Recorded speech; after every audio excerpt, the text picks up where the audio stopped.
Welcome to the Pinstripers podcast, a podcast about pinstripers hosted by two pinstripers. I'm one of your hosts, Jack Fleming.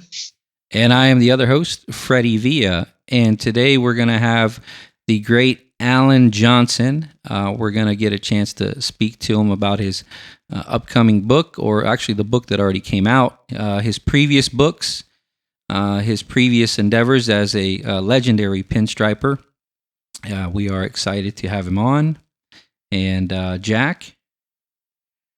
Yeah, that's the book he has, just as to let you guys know. It's kind of one of the reasons why we wanted to get him on the show. We've talked about it since the beginning of wanting to do this show. How to pinstripe plus gold leaf and lettering. My understanding is it's kind of like a second edition, but with a lot more stuff added versus the old one. So rather than spend a whole lot of time talking about that and giving you guys a preview, let's go ahead and jump into it. Alan, can you hear Jack? Hi, how you doing? Doing good. How are you doing this morning? All right. All right. Well, we're rolling. Welcome to the podcast. I'm going to let Jack take it away. All right. All right. Well, thanks. So, what's happening? Not too much. Thank you very much for allowing us to interview you here. So, where are you located? I am outside of Fort Worth, Texas. Oh, cool. All right. And where is it that you're located at? I'm in north west corner of New Jersey. Okay. Right now. And this is our studio. Here is an old barn, and, got an old mill here, and it's quiet. Is it kind of a rural area then?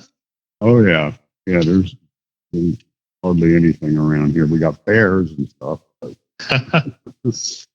I've been in that neck of the woods one time. I stayed in Boston, and we drove from there down to New York.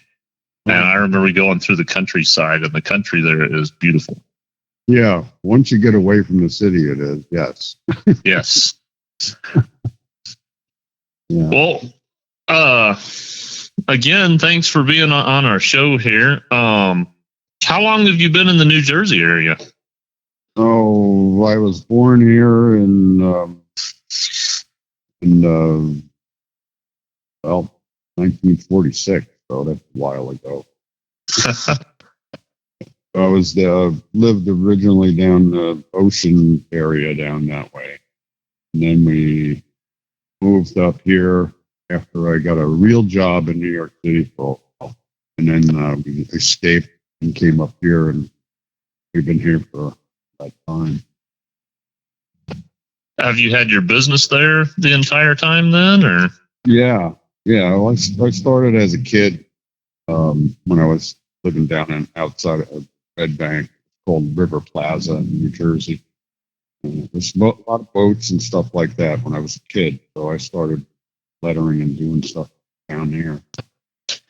I guess kind of a question about that area-wise and all. I know I've seen a bunch of pictures, and I just got your book, and we'll talk about that a little bit. But in that, there's a lot of boat lettering. Is the area that you're in kind of a marine area then, or? Yeah. Well, the lake, New Jersey, it's called Lake Hopatcong, and we moved up there, escaped New York, and it's like a lake community, and it's getting real popular and everything. But that's where it was kind of the place you go to from New York and stuff like that, and it was cool. Kind of a vacation retreat kind of area then? Yeah, now it's ridiculously crowded, but that's where my wife made flyers, and, put them on people's windshields that everybody hates.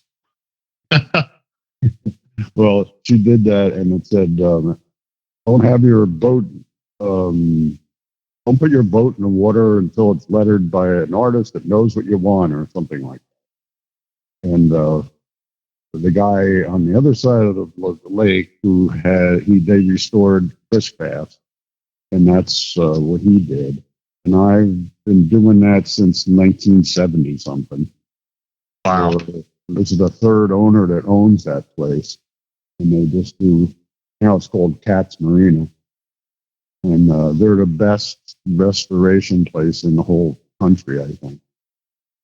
Beautiful boats, absolutely beautiful boats, and then the work that I see that you do on them with the leaf work and everything else on them is just great work. Well, thank you. I guess kind of because there's probably a lot of people listening that aren't super familiar with you or with your work. I know a little bit. I guess kind of, how would you describe your business at the moment? Like you kind of. Well, now I'm just kind of I don't know. I'm just doing what I want to do now. I do a lot of pinstriping on classic cars, hot rods and stuff mostly. And then lots of airbrush lettering during the 70s and 80s. It was really popular and did tons of trucks and stuff like that. Yeah, I talked about all that stuff in the book. It was interesting writing that book because I had to look back and, how did I start this and where it's a long trip. I guess for the people listening, the book that we're talking about is How to Pinstripe plus Gold Leaf and Lettering. This is actually the second version of your book. Is that correct? Yeah, the first was the pinstriping, and then that's I don't know, 10 years or something like that ago. But they wanted to update it with lettering and pinstriping because a lot of guys called and wanted to know how to do lettering and gold leaf. They do a lot of. So I said, well, there's tons of books about how to letter, and you have to pick up one of those, and it'll, teaches you how to make a letter and all the things that are involved in it. So they added that in a lot of the gold leaf stuff that I do, so I could tell people how I did each kind of thing. So be good book for that to learn as a new person that getting into lettering and writing. Yeah, I've just got my copy in the mail, 2 or 3 days ago. Yeah. And thanks for the sign signature there. You're welcome. Yeah. But looking through the book, for those who haven't seen it yet, it is really well put together. The pictures in it are great, really good. Tons of different kinds of pictures and stuff on just like every aspect of stuff. And one of the things that I found that was really cool is you've incorporated a lot of other pinstripers and letterers and whatnot in the book and pictures of them working and stuff. I think that's really cool. Yeah, I wanted to show, when I started doing it, everybody says, oh, you pinstripe backwards. And I'm like, whatever. Apparently, I'm not doing it right, but I did I don't know how many classic cars that won and had Pebble Beach and stuff like that. So I guess I'm doing it the right way, actually. But you can, everybody, those guys that I had up here that I put in the book, they're all good friends of mine, and they all stripe. And we had Mac Brush brought a whole bunch of brushes out here, all kinds of different pinstriping brushes. Neither of us could use the same brush. We all use different brushes. So everybody holds the brush a different way. And then it's the way you feel comfortable. That's the way you stripe. I like hearing you say that. I mean, going to what you were saying about the right way. Sounds to me like that is the right way. What works, right? Yeah, definitely, because everybody, like I said, they all hold. That's why there's so many different kinds of brushes, and especially with the lettering, that's completely different brush. And like I said in the book there, I started as a kid, and I found this wallpaper and paint store that had some brushes. And that's where I found my first pinstriping brush. But they also had quills there too, because sign painters could get their brushes right there. And I still have those brushes. They're older. They're probably older than I am. And they're just quills that would, all it says is France on it. And anybody that's old sign painters, they know about those brushes that they called. And I just like the brown, but there's gray hair. There's all kinds of different hair. And I just like the brown, but there's gray hair. There's all kinds of different hair. And I went into that in the book too. So you got to find the right brush for the right lettering, the way however style you letter with, So how old were you then whenever you got those first brushes and got started? Oh, I was about 12, I think. Wow. My mom was an artist. My father was a machinist. And my mom had these, oil painting brushes. So I used to use those to go out to Englishtown drag strip when they were building that, and, letter cars and the staging line. But that was the more you look around, you find the right tools. Well, what kind of art did your mom do, out of curiosity? Just oil painting. She wasn't a professional, but she loved colors, and I guess that's why I've used so many colors. I'm not afraid of colors. But she taught me how to trust the gifts God given you and use your imagination.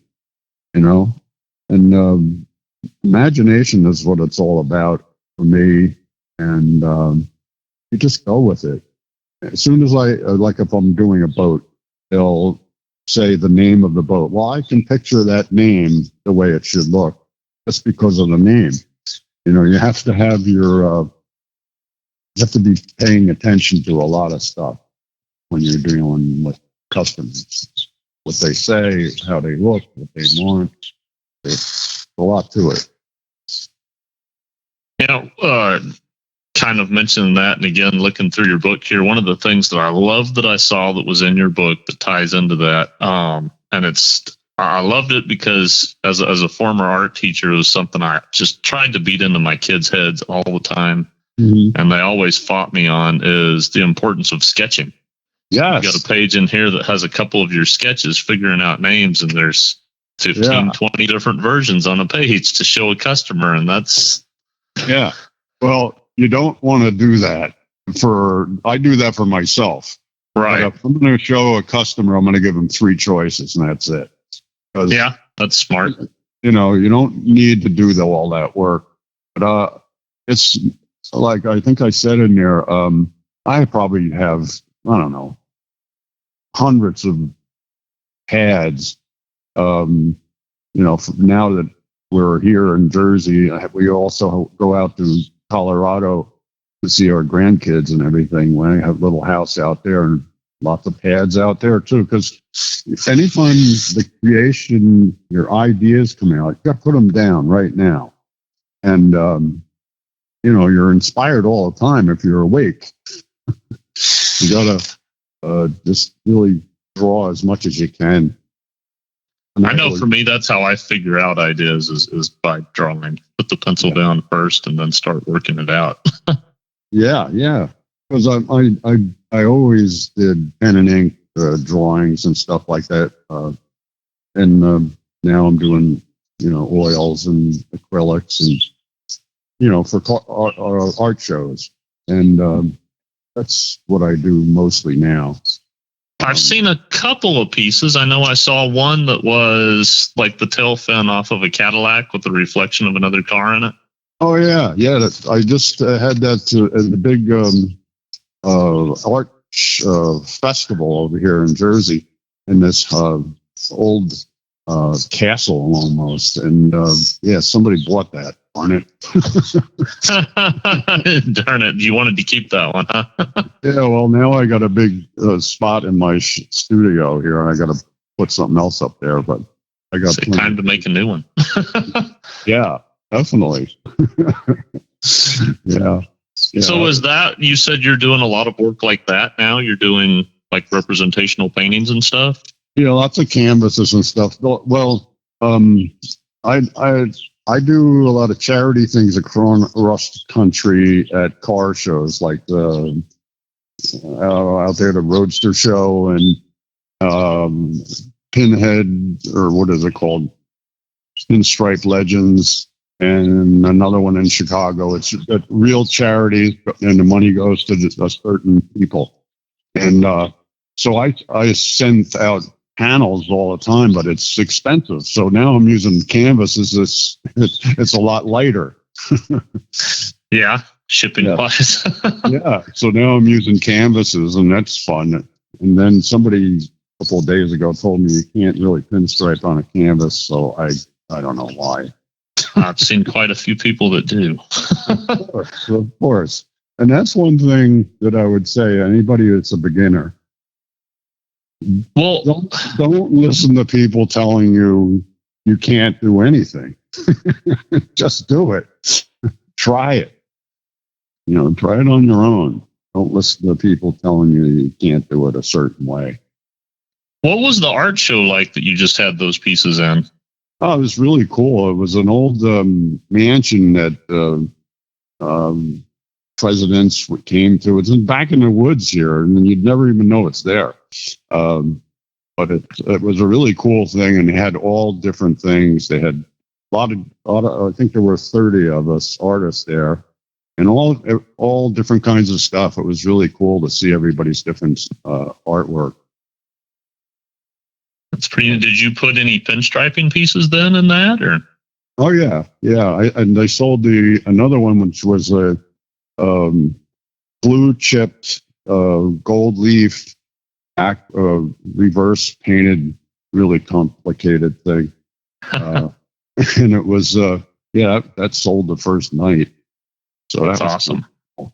I find it neat because I've been doing the same thing here. I do representational canvas paintings of mostly automotive themed stuff, but cool. As I've been putting stuff in art shows here, I try to slip at least one or two pinstriping pieces in every now and then, and they're the ones that sell at the shows when nothing else does. It's kind of interesting.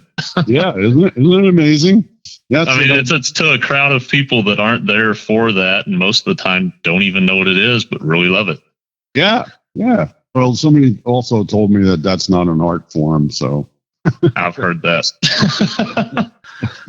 I don't know. I just really laugh at that kind of attitude,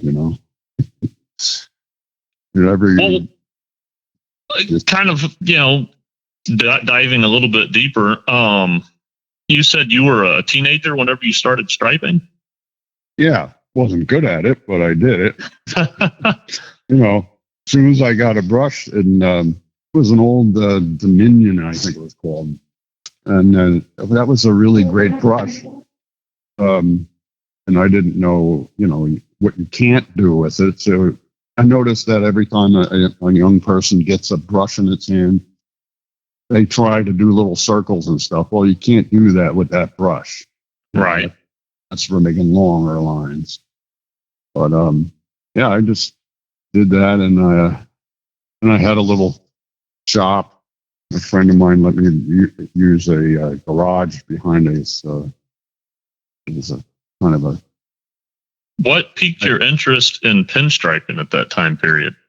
Well, let's see. When I was a kid, I went to a car show in New York City. My father took me and some other guys from the neighborhood up there, and I saw this guy striping a big. It was a 32 Ford of his green, and this character left the brush there, and it was.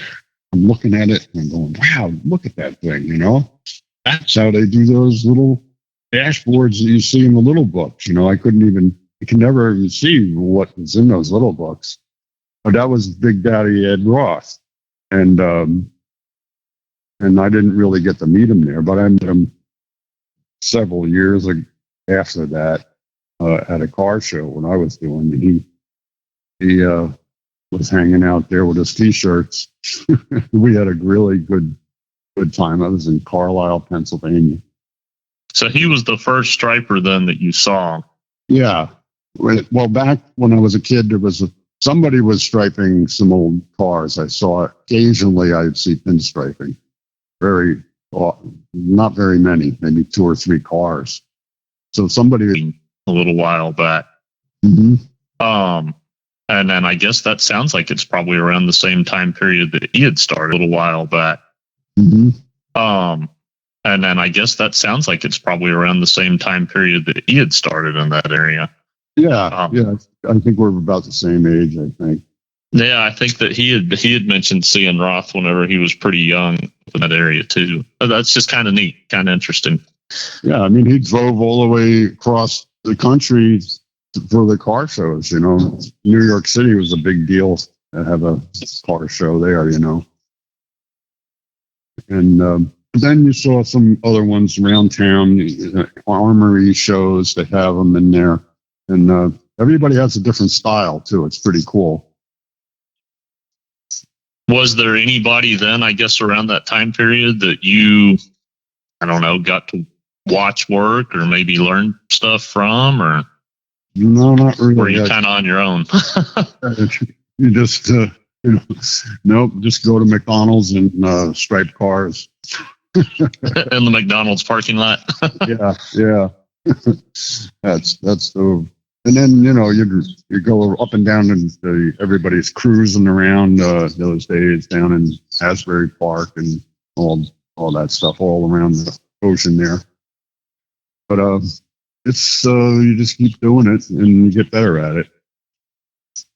So how old were you then whenever you actually started working on people's cars and stuff? Were you a young teenager?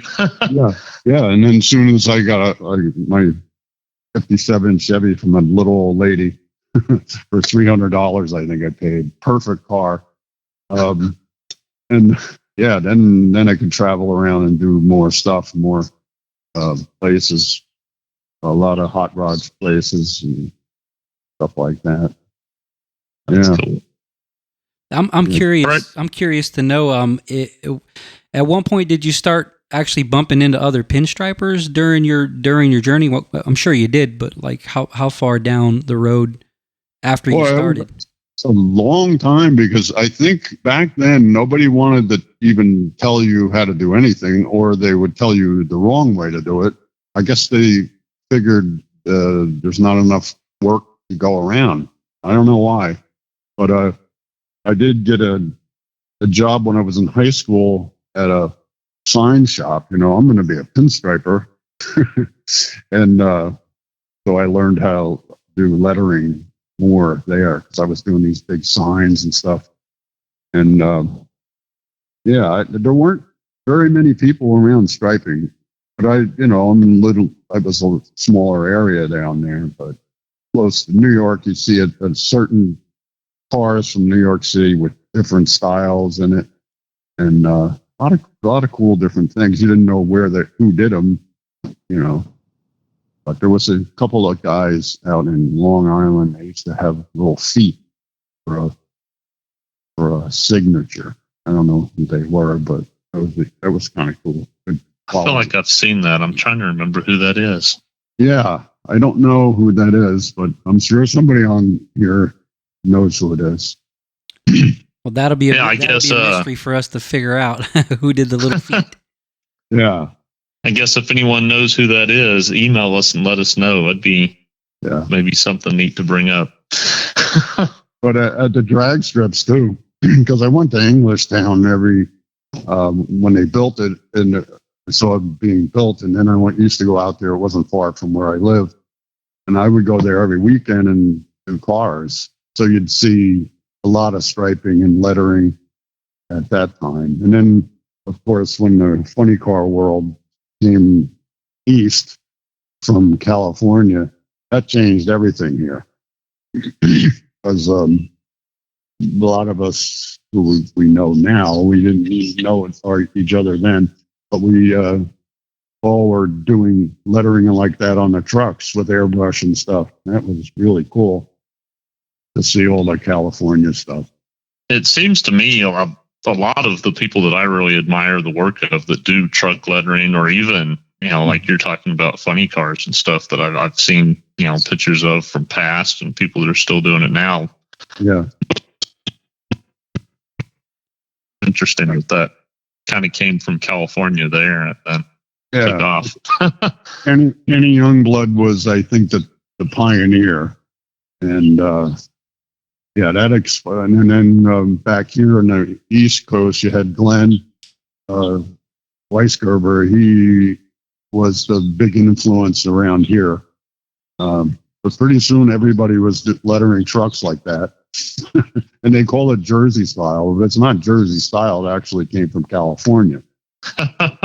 It's just airbrush lettering, and you wet on wet. And I go through that whole how to do that in the book there too. It's not hard. It's just a little tricky. But well, you've mentioned a few other people there, either that you're friends with or folks that, kind of come up in the same area and all. Were there any people that were big influences to you as you were figuring things out, I guess, on your own, or maybe after you started meeting folks? I didn't know anybody that was doing, but like I said, at the drag strips, you saw different stuff all the time. And then, you go down to the pits that are not paved. That's where the cool stuff is. That's the regular people area. And, it's not so commercial. And it's still like that. I mean, I would just I like experimenting with stuff, and car guys, especially hot rod guys, they just want you to do something different. So I love doing that. I wonder, what could possibly happen. I think that was what they used to say in the old hot rod days. Let's put this nitro in there. What could possibly happen? Nothing bad, I'm sure. No. Yeah, it's amazing. That's what I love. The old vintage cars.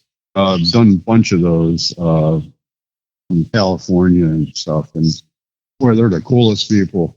And met a guy that was 96, I think, and he was building a car that will go 300 miles an hour. Wow. Two or three motorcycle engines in it. And some guy says, well, why are you making it look like that? He goes, it has to look like that to go 300 miles an hour. That's great. Well, what's your favorite kind of thing to work on then? It sounds like you cover a huge variety of different things that you do. Yeah, I don't know. I like vintage cars, but then if you're doing that, it's usually copying what it used to be. Right. But boy, I don't know. The next car. There you go. Yeah, I mean, I just did a really fun job for, mostly boats. Still boats. I did a lot of boats when I was a kid, and I'm still doing boats. But you get a lot of freedom with those. Just come up with your own ideas and different styles. Well, with most of, I guess, like the Chris Craft boats and stuff, you're mostly just lettering on them. Are you doing much more than that, or? You're just doing the gold leaf on them. But there's another place that is restoring old boats that are old boats, like 1800s and stuff. And they're kind of cool. They're different wood and different shapes and everything else. And I've been doing a lot of those too. Do you have to do a lot of research before you get going on those, I guess? A little bit. But the guy that is doing the boat restorations, they know all about the boats and where they came from. And there are all a lot of sailboats and stuff like that, because the Barnegat Bay down where I used to live, that was a lot of sails stuff there. But race cars, I don't know, they're getting pretty boring looking now. Lots of vinyl wraps. Yeah, I don't know. It looks like I don't know, magazine or walking through a store. Well, I'm kind of curious about something. I saw a video. Geesh, it's been a couple years ago that I saw it. It was on Facebook, or not Facebook, on YouTube. And I see here in the beginning of your book that you dedicated the book to Bill Rydell. I saw a video with you and him working on the copper cart. I was wondering if maybe you could tell us a little bit about him and maybe about that and y'all's experience together. Yeah. Well, when the letterhead thing started, everybody that letters and pinstripes, we all got together and came together. We never really talked to each other, you know. I don't know what it was, but letterhead thing got everybody together. And we did like Letty's, the big car show there. We did a charity thing, and we all got guys from all over the country come out there. We had California guys there, Herbie and Bob Bond and all those guys, and Barry Berg, and we got a great time. So you had that, and then when the letterhead thing came out, I was invited over to England to do something. Teach something over there. And I said, well, he said, the guy that put it on said, anybody else over there that you think you should have? I said, Bill Rydell. And he said, what does he do? He does everything. Bill Rydell was the guy that did the windows in New York City with a tie and jacket on and never got any paint on him. That kind of guy. That's awesome. Perfect lettering. Perfect. And he learned himself. He's had a shop down in Little Ferry.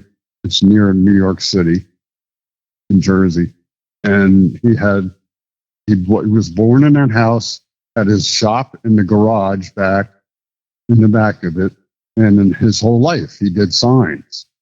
And now his daughter took it over. He died just about, I don't know, 3 or 4 years ago now. But I took him everywhere, every place, because he just loved teaching people. And he was just an amazing guy.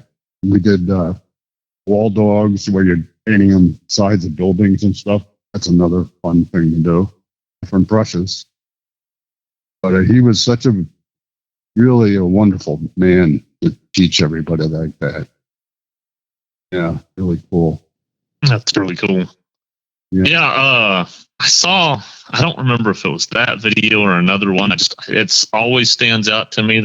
He had taken a note card and folded it into basically a little paper cup to hold his paint. I thought that's just so ingenious and simple. Yeah. I think Carol, a good friend of ours that helped me put this book together, and the first one too, because she made my language actually make sense in English, you know. But she's the one that put those videos together, all those things out there. But they for some reason they cut all the sound out of a lot of those videos because I guess it had music playing in the background. You can't have that. And she did a lot of help there too. It seems like there's quite a few of them out there. That's honestly one of the ways that I'm more familiar with anything of your work, other than I follow you on Instagram and I've seen the pictures and stuff that you have there, which I've always really enjoyed, because it seems like you don't stay within a box of, some people kind of look at this is what pinstriping has to be. And it seems like you said, you experiment, try stuff out. Sure. Yeah. Yeah. Because, that's how you come up with different things, different ideas. And like sketchbooks, you got to, I stripe. If I'm going to do some striping or something, I probably have 3 or 4 panels and stuff going at the same time. So I use that same color on it, But those videos, I don't know how to do that. So that's Carol Middlesdorf. She's the one that put all that together.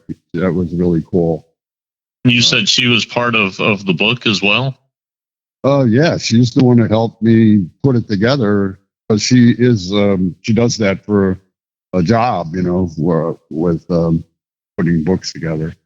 So it was really helpful because the first one was easy. I wrote it in a pad and sent pictures and sent them in the pad. This time, it's easy now because it's a computer.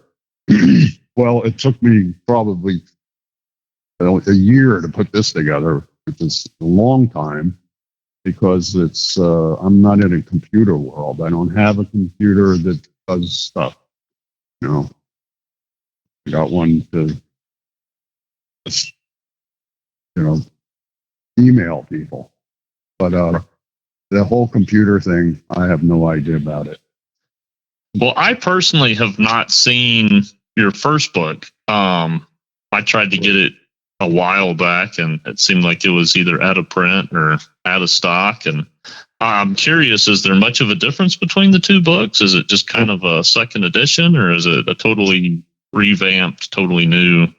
They took the first book, and most of that is the same because it's clear, and I wanted to keep that good.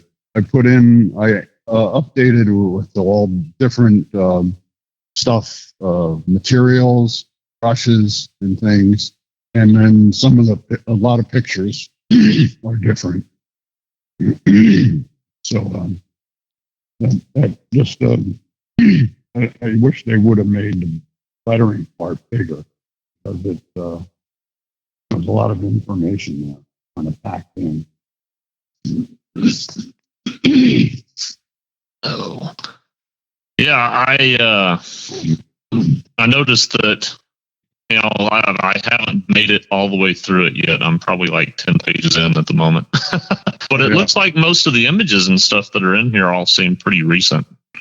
Yeah, they probably are. I put a bunch of them in there, and all that stuff in the book. It's all my work, except for the guys that were demonstrating how they stripe. But all the pictures are from. I got so many pictures that go way back. A lot of good truck lettering stuff.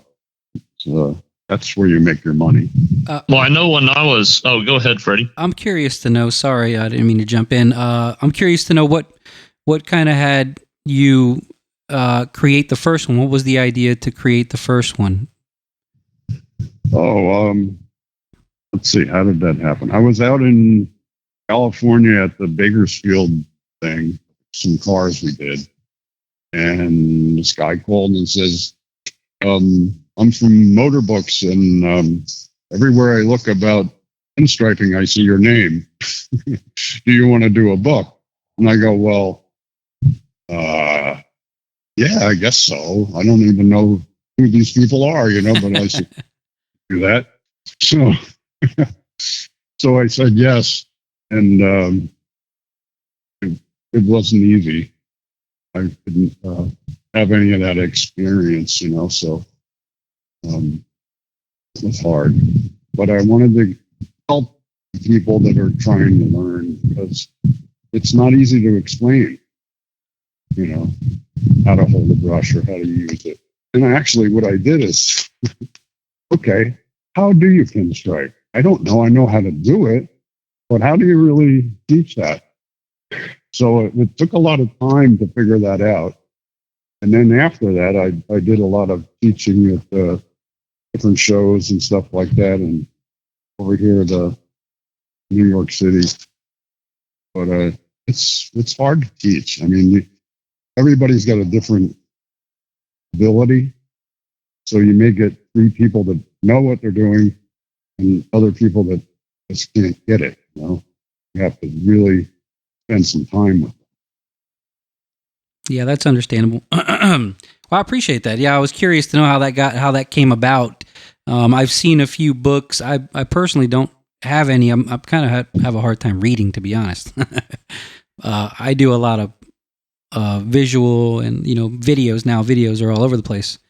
But I picked up I think some of yours. I picked up one of yours. I think at a library a while back, and I think there was another one by Herb Martinez.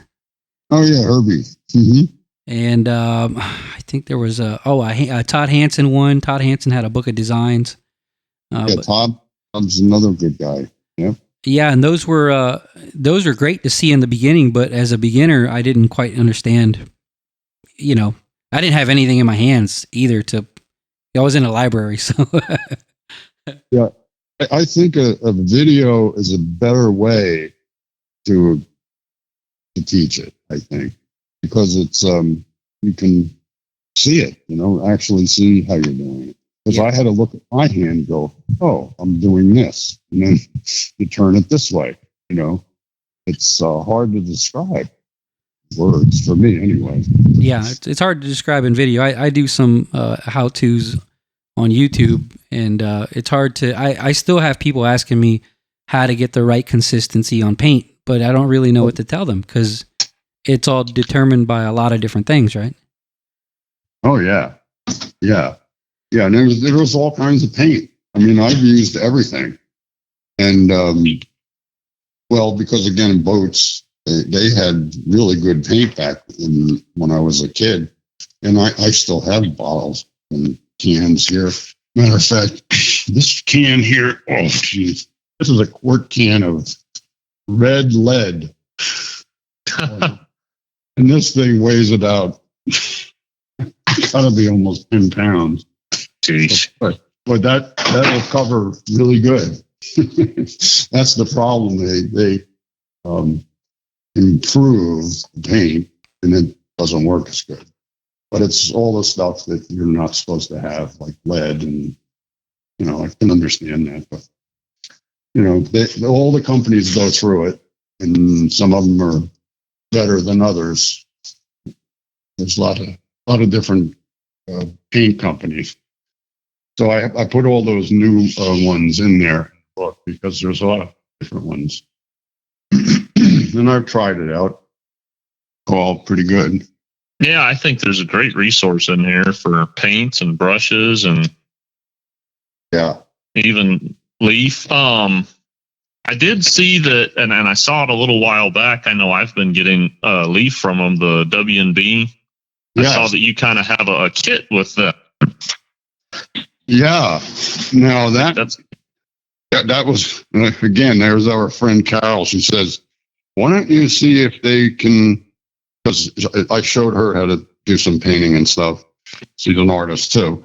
But she said, why don't we ask W&B Old Leaf to make a smaller package? Because if you're going to buy a whole pack of Old Leaf to start and screwing around with it, man, that's a lot of money, So this way you have the leaf. I think there's 2 different kinds of leaf, and you have a spinner to burnish it with, and that's test it out. That's the way to do it. I'm really glad that they did that. That's a really good company, nice people. Yeah, I've had it's been really neat. I like the fact that you call them up and you talk to them, and they're personable. And yeah, Urban, right? You talked to Urban? I don't remember. Yeah, he's great. He knows that. I call him up. A friend of mine, Bill Beckner, who does a lot of fire trucks. I ran out of gold one day, and I said, "Where are you getting your gold now?" And I called him up, and he said, W&B. And I go, "Oh yeah, I remember them. I remember that logo as a kid. They've been around a long time." So when I called up, I've talked to the great-great-grandson. Wow.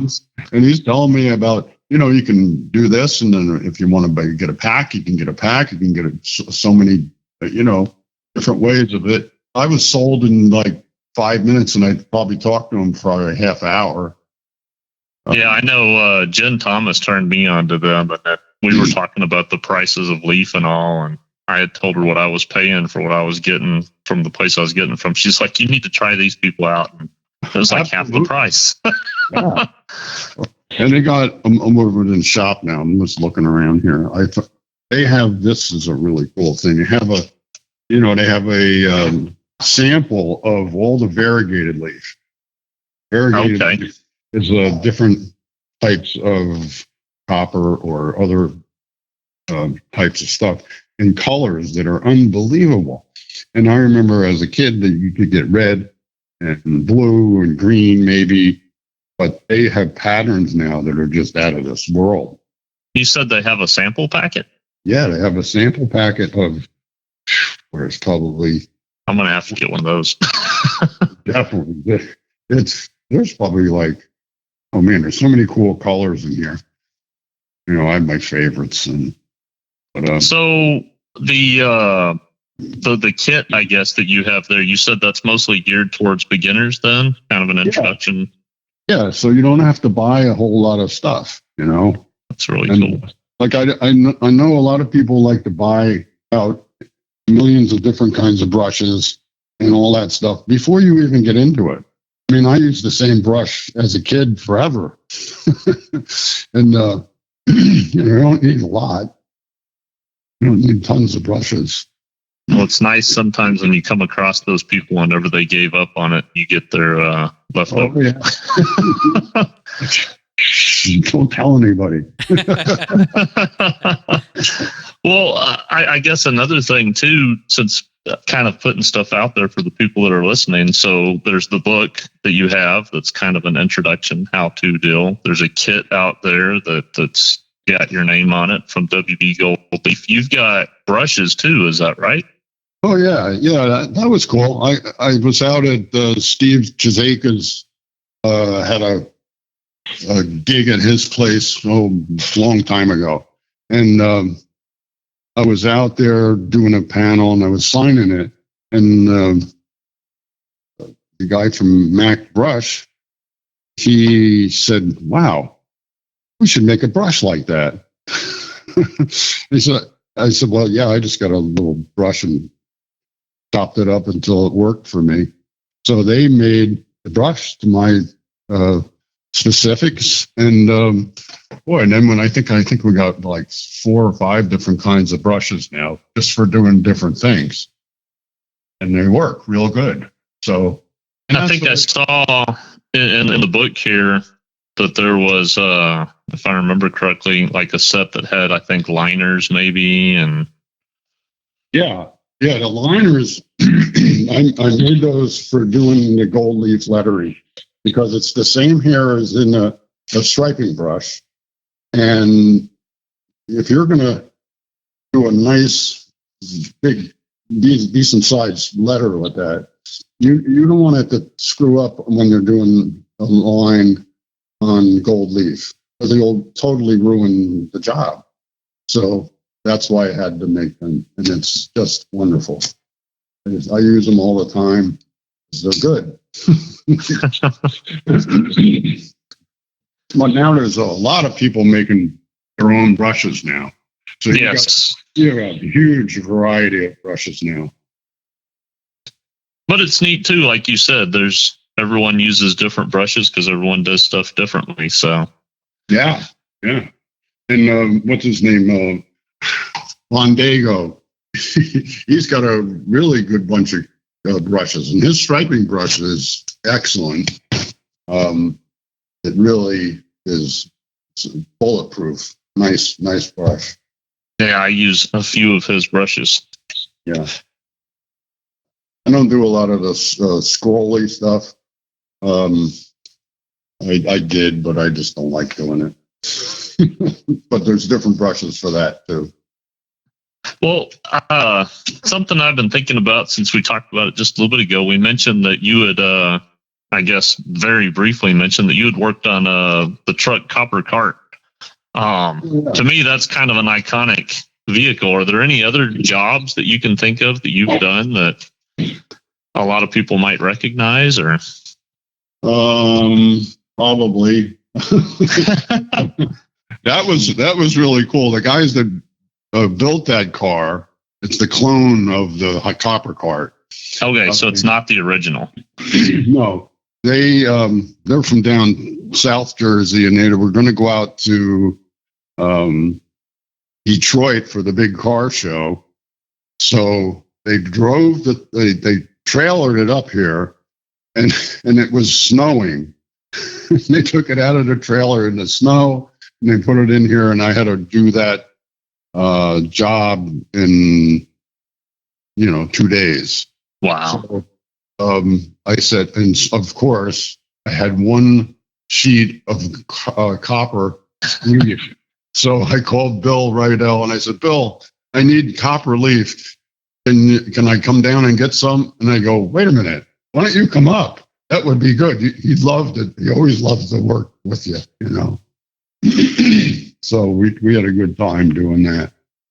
That's an amazing amount of work for 2 days. There's a lot of stuff going on that truck. There's so many lines on that thing. I'm like, geez. I don't know. I think, I'm not sure who did that. It wasn't Roth. I think it was, I don't know, somebody else there. I forget. But that's a lot of stuff. Other famous cars. There's a couple of them in the back of that book. I forget. There's the vintage racing cars were really cool. That one, the Chet Herbert car was just cool, and I love the stories, because they had a Chrysler Hemi in this car that they ran through a first, air thing to see how it would go through an air tunnel. Okay. It was built that way. Well, this friend of mine, Dave Krause, who had a hot rod place here, and then he moved out to Colorado. He knows where every old car is in the world. And he found that thing out in Idaho. Where was it? I think it was in north of Colorado, I think, somewhere around in there, when kids were using it as a sleigh ride. They were sledding down it like a toy, and the thing was made of fiberglass. This thing was incredible. But the characters, man, they did stuff that nobody ever did. Like I said, let's put some nitro in it. These guys had this car with an engine in it that was somebody gave them a flathead with 4 carbs on it, and then it was in a rear engine T-body car. And it's the scariest looking thing in the world. And the guy was 90 something when they had it out there in Bakersfield. And I said, is it the right way? Because we were looking at pictures, and my son actually lettered it for him. He said, oh, it looks exactly the way it was. So that was cool. I love it when it was the right way. And the same with that 404 car on the first book. That was a really cool one too. You mentioned that your son lettered it. Does your son also letter in pinstripe? Oh yeah. Yeah, my older son, Eric, he's in Colorado. He does lettering. Well, he works for a company that designs all these hats and stuff like that for colleges. He does all the scary animals. He says, I just do crazy animals all day. But then now he's doing a lot more lettering and stuff like that. He did a tattoo shop out there that's unbelievable, the work he did in there. We talked to Cassie here, I guess it was 2 weeks ago. And she had mentioned meeting you out that way. So I guess that's the connection there is your son. Oh, yeah. She's really doing some great stuff, isn't she? She is. We were really excited to have her here on the podcast. It was a treat. Good. I'm glad. Yeah, she's really cool. She yeah. They came out here one time. We had a little gig here. We used to do letterhead things here during the winter, and because nobody has any work. So, you pick your phone up and make sure it's working. So we started doing that a long time ago. 93, I think, was the first one we did. But it got so big, we had 100 people, and this is a barn. Wow. 100 people in here in the winter. But everybody would come and bring something to show how to do it, show a different technique or something, whatever it is. So that's how you learn. You go to these letterhead things. They're still around. And if you're going to learn, that's the best place to learn. Yeah, I talked about a lot of that letterhead stuff because it's really good. Yeah, I have not been to a letterheads event. I'd like to. I think that would be. Oh, it's awesome. Well, sorry, got a fog in my throat here. I think That is all right. Well, I know Freddie's usually really good about asking this, and I think I'll ask it. Are there any stories that you can think of that you'd like to share with people? Maybe fun adventures you've had, or where pinstriping's concerned, anything that might be entertaining? Oh boy, there's a lot of things. I mean, first of all, we're not dealing with quote normal people. We're all kind of crazy hot rodders and stuff like that, So I just love that the best because this is so unusual. You never know what you're going to run into and what people are going to ask you to do. So, especially if you go to a car show, I used to do a lot of car shows, and you'd run into crazy things. Oh, yeah, just things that aren't so good. Here's a good example. Guy has a 32 Ford, and every day I have a tent set up with 2 cars in it. So I'm busy all the time. So, guy with a yellow 32 Ford says, it's like a chrome yellow, if you know the yellow, like a one-shot chart. So yellow, like kind of an orange or yellow. Yeah, I know which color you're talking about. Well, he wanted me to do a primrose stripe on the car. And I say, you're not going to see that. Yeah, well, I kind of don't want to see it. Okay. So I said, you're really not going to see it. You're not going to be happy with it. Oh, I want it. Okay, fine. I got to get rid of this guy. So I stripe the car. I can't even see what I'm doing. I'm just doing it by braille, I get it done. And he goes, oh, that's wonderful. And he takes it away. So I come back in the morning, and guess who's in the tent? The yellow car. Same one. He says, I can't see it. Oh, God. So you win the idiot of the weekend guy. Oh, you'd always have somebody that's absolutely terrible and somebody that's extremely wonderful, It's incredible. You're dealing with people. It's not easy. I guess a good thing with a job like that is if the paint's not doing very well covering, you don't have to worry about it. Yeah, I could have just said, yeah, it's on there. Fastest job ever. I had a Corvette guy. I like Corvettes. I like the people, but they're mostly the ones that I've ever met were very insecure. And the guy had a black Corvette, and he says, "Can you do a clear stripe on it?" Wow. Interesting. I didn't even know what to say. I mean, in my mind, I'm thinking they want a ghost stripe, right? Like it pops out in different situations, like ghost flames and such. But Sure, clear, yeah. I mean, clear.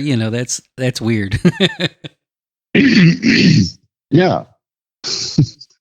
I have used clear to do stripes on top of matte paint before, so that it would be the same color paint, but it would just be a gloss stripe on top of matte. Yeah, That's kind of neat. But yeah, and you can see what you're doing too. Right. Yeah, that's so many crazy things.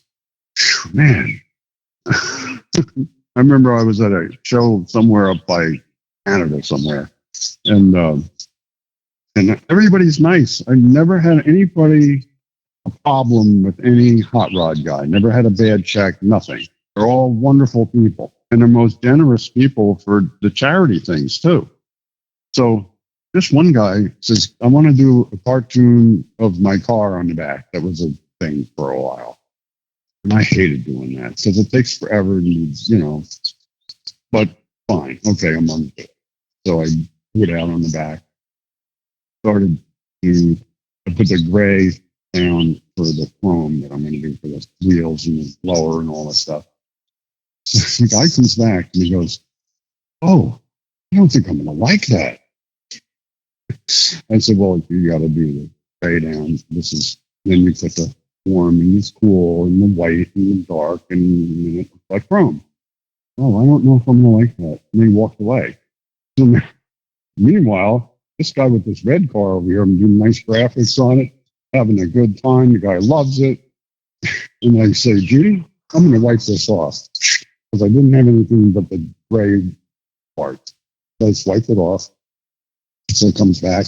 He goes, "So what are you doing?" I said, "I don't think I can help you here.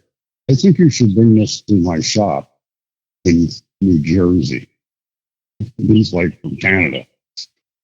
So that was the end of that. But I was going to be crazy on him, but I figured, let me be nice. Some people you can't please, Sometimes it's funny because you'll have a situation like that and the person will show up later on. So, yeah, you never know. Car shows were very interesting. And I've been doing quite a few of them here recently. And there's, I think, a story to come from every one of them. Oh, man. Yeah. Yeah, you got to be careful. And, well, I don't know. Striping is really quick. Oh, you're quick. But it was fun when we were doing graphics on them, crazy graphic pearls and stuff. And I remember there was a time where you could take a Dixie cup and a stick and just splash it on the car.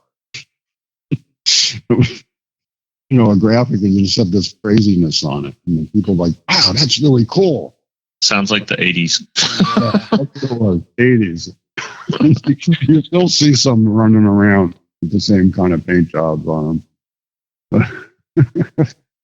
It's a lot of fun, though. Well, is there anything that you'd like to share with the people that are listening that maybe we haven't talked about or we haven't thought of to ask you? Well,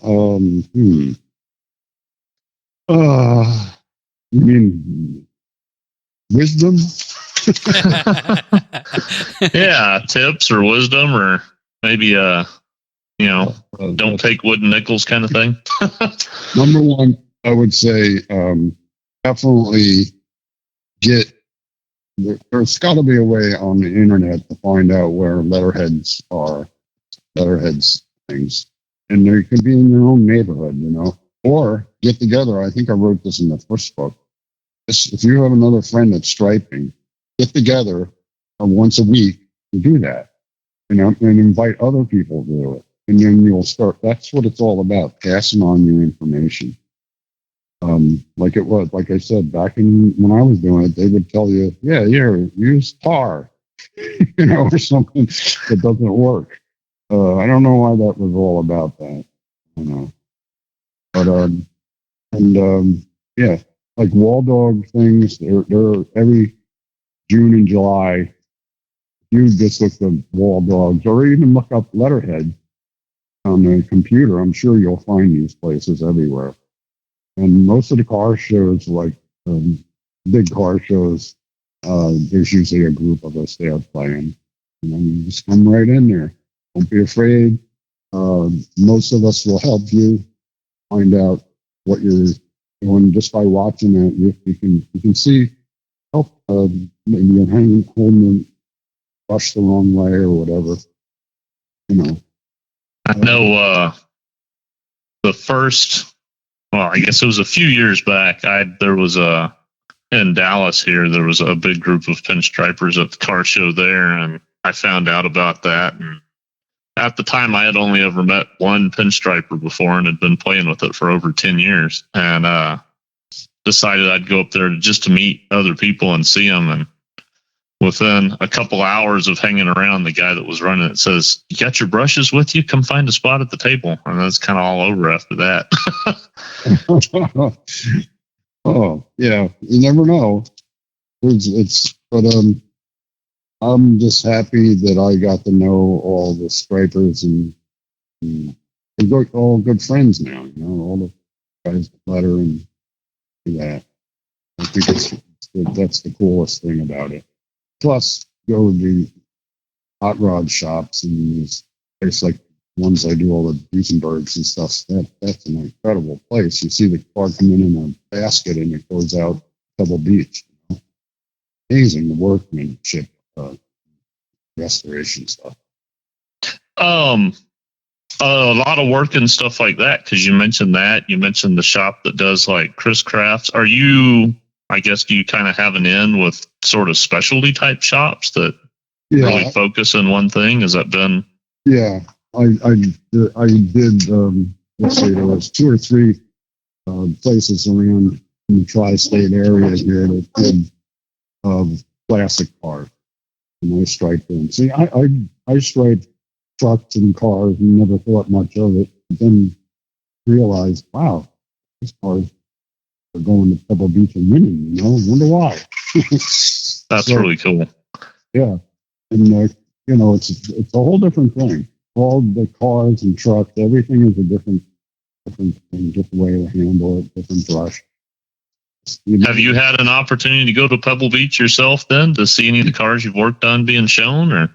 Yeah.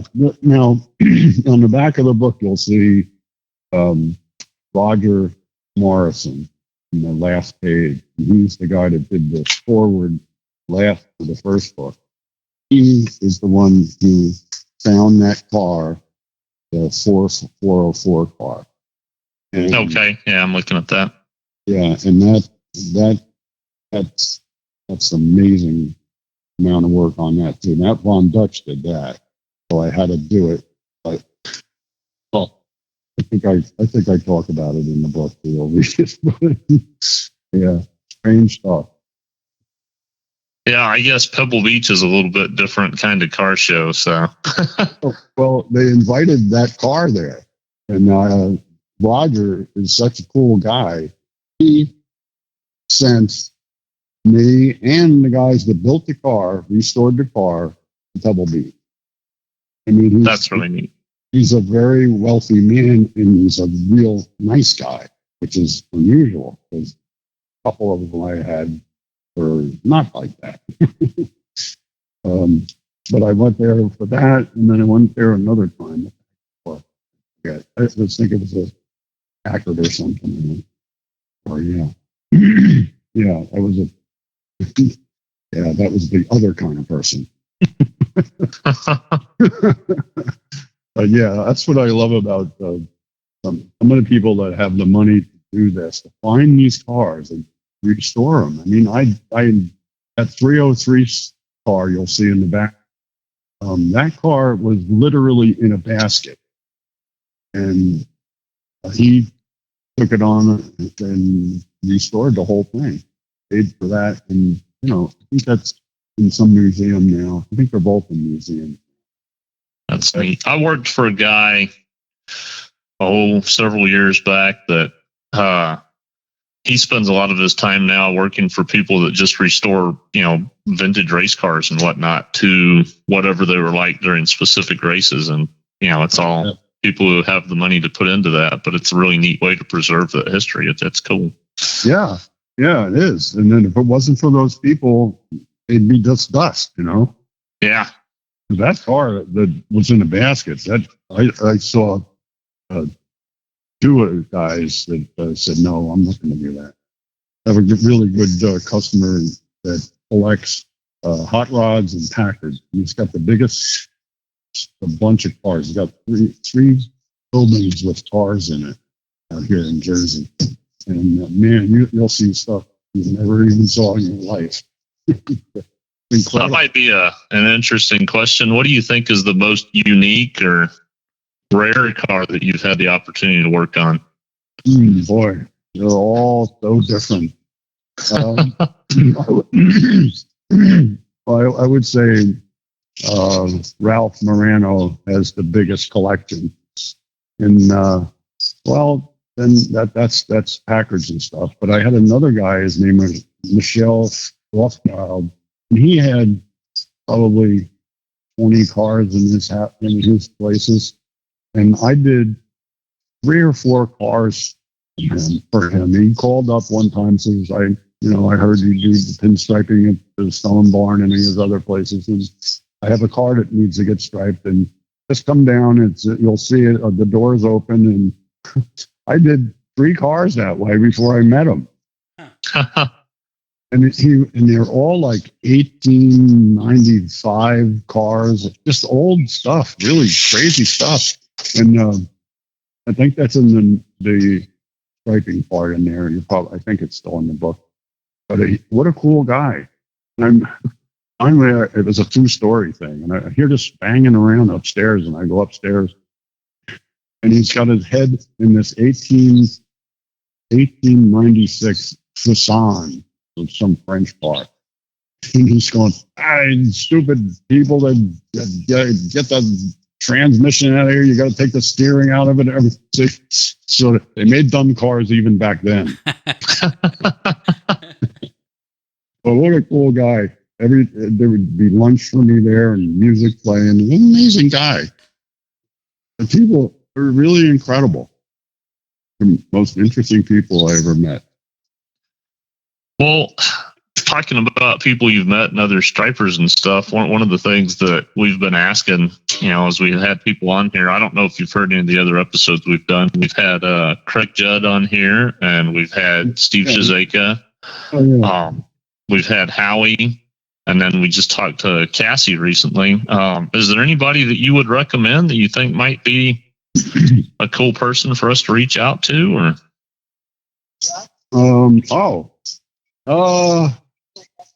let's see. Well, Bill Beckner, he'll just be cranky. It'll be a good interview, but Russ Mowry, he's in the book. He's striping. We're striping. I think we got 3 different guys. Russ Mowry. He does really neat alphabets and stuff that are really unusual. He does mostly. He goes out this motorcycle thing. I don't. Okay. He goes to Sturgis and does that. But he'd be an interesting one. And he's doing. He says, "I'm going to be a real artist now." I go.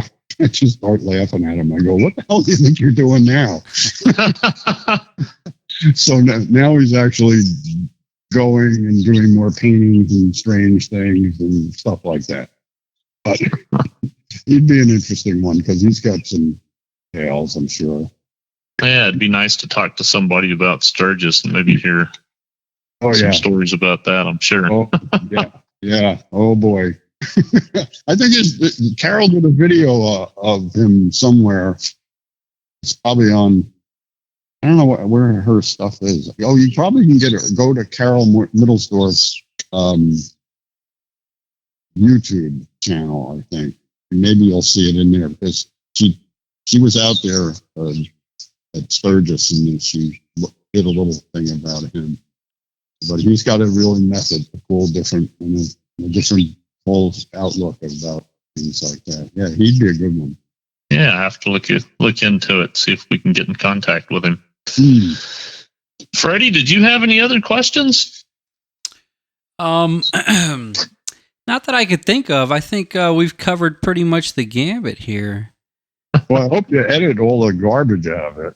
No, this is all gold, man. This is a historical document. Well, wait a minute. What? Oh, cool. See, this is what I love. Judy just said that. Now, Judy is the one. She's the one that makes this whole thing work because she does all the thinking and all the. Somebody will say, "How much does that cost?" I don't know. Ask Judy. I didn't work. But she just said that Stone Barn. That's the Packard place that does all the stuff with Pebble Beach. He got a wood grain thing that's for me to do. That's another thing to do. There's so many things that hot rods used to make your own great wood graining, and that's a whole other thing. But, that's something I haven't tried and I really want to get into. It's really cool. And now with the different printing inks that you have, that's what you use. You use a printing ink like a regular, just go to the printing place and get a nice dark brown. Anyway, yeah, that's a whole nother thing. I'll go over there now and see what the heck that is. And what kind of car it is. I love it. It's different all the time. Well, I appreciate it. This was fun. I think it was fun. Yeah, no, I've definitely enjoyed it. We really appreciate your time. That's when we first decided to do this. You were one of the very first names that came up, partially because we knew that you were working on your book and it was getting ready to come out. We thought that that'd be a really cool opportunity to have you on sometime around the beginning of that. Well, thank you. And anybody that's going to buy the book, this is they never say on PayPal. There's a section that says instruction for the merchant. That's what it says, and that's where you say, "Now I sign it to Bill or Joe." Because if you send me a thing with nothing in it, I can't say, it's for Freddie, because I don't know if it's for Freddie. Right. So I just do a random, whatever the heck is on my mind. I'm gonna buy one, and I'm gonna have you sign it to Alan Johnson, and then I'll have the only Alan Johnson signed copy to Alan Johnson. That would be interesting. I'll make it the same. Make it look the same. Well, that's for the people that are out there listening. I know I got my copy off of your website. Yeah. That's the easiest thing. I haven't been on that website a long time. I just don't have. I should put new stuff up there, I guess. Well, I'll do a plug for you then, because there's some great stuff on there. You've got prints on there, and I think there was some original artwork. And yeah, I'll put some of the new stuff I did. Now I'm gonna have to do a lot more new stuff because we got rid of a lot of stuff. Well, we're excited to see some more work from you. Your work is absolutely beautiful. Well, thank you. Maybe I'll do a wood grain thing for you and show you how that works. There you go. Yeah, that'd be neat to see how you do wood graining. Don't be afraid. You people that are just starting out, don't be afraid. Just get the brush. There you go. All right. Well, we thank you for your time, Alan. We really appreciate you blessing us with your time, and we're very grateful to have you on. Well, thank you. I appreciate it. You guys, bless you and have a wonderful day and good time. Hope to see you sometime. Yeah, it'd be nice to meet you sometime. New Jersey's a little far away from Texas, but might make it back up that way again someday. Yeah, well, sorry if you have to come back to New York. Colorado, we're in Loveland, Colorado, too. Well, I think we got an invite out that way from Cassie when we talked to her, so maybe we'll have to make it out to Colorado and see all y'all. Yeah, there's a lot of guys out there, and Joe Broxterman, too. You might want to check him out. Yeah. He's another one. Yeah, there's just so many of us. And then you always have the person say, "That's a lost art." Oh, really? Yeah. Yeah, I don't know. I think there's more people now than I've ever heard of. Yeah. And wow, could you do a one of these to a guy in Finland? We haven't reached out, of the country yet, and we really need to. And that's if you want to. I would suggest Pekka. Let's see. How do you say the last name? I know who you're talking about. I've seen him online, so we could probably reach out to him easily. He would be a really good guy because I met him when I first went over to England, and because he speaks English, but not that great, but now he does. But he says, Alan, I am wanting you not to get mad that I have used your name in a book. He wrote a pinstriping book. Oh, nice. And it wasn't a big thing, but he's a good teacher and has classes over there, and they have a letterhead thing going on. Yeah, he would be a really good guy for you to check out. Yeah, I know his work's awesome. I've seen pictures of it. Yeah. Oh, he's a super guy too. Really nice guy. Oh, that'd be cool. Yeah. Well, there you go. There's 3 people you can deal with. There you go. We appreciate it. Well, again, we thank you for your time, and I guess we'll go ahead and wrap things up. And yeah, I'd like to hear your pods. How do I find you guys? You're on Facebook, are you? Yeah. We try to we've got a page for the podcast there, and I guess people who are listening right now can hear this too. It's a Pinstripers podcast on Facebook. But then if you listen to podcasts, we're on like Spotify, and I think we're still waiting to hear back from Pandora, but there's a thing called Stitcher. And can you think of the other ones, Freddie? I haven't drawn a blank. iHeartRadio. iHeartRadio. That's okay. That's for the people that have the iPhones, I believe. And then there's another app that you can download called Stitcher. That one you can just search Pinstripers podcast, or Spotify, which is another easy one. It's where people listen to music and such. But you download that app, and then you just type in Pinstripers podcast, and there you go. Well, that's easy for you. Yeah, if you're on Facebook, we're posting them up there too. They come out a little bit later there than they do on the other things. But cool. That's great. That's a great thing you're doing, and I hope people that want to learn can get something out of it. That's great. Yeah, we're really hoping to capture the stories of people, that have been in it for a while, or people that are, I guess, up and coming. And yeah, that'd be great. All right. Well, thank you very much. All right. Thank you. Hope you have a good day. All right. You too. Bye-bye. Bye, Alan. Bye.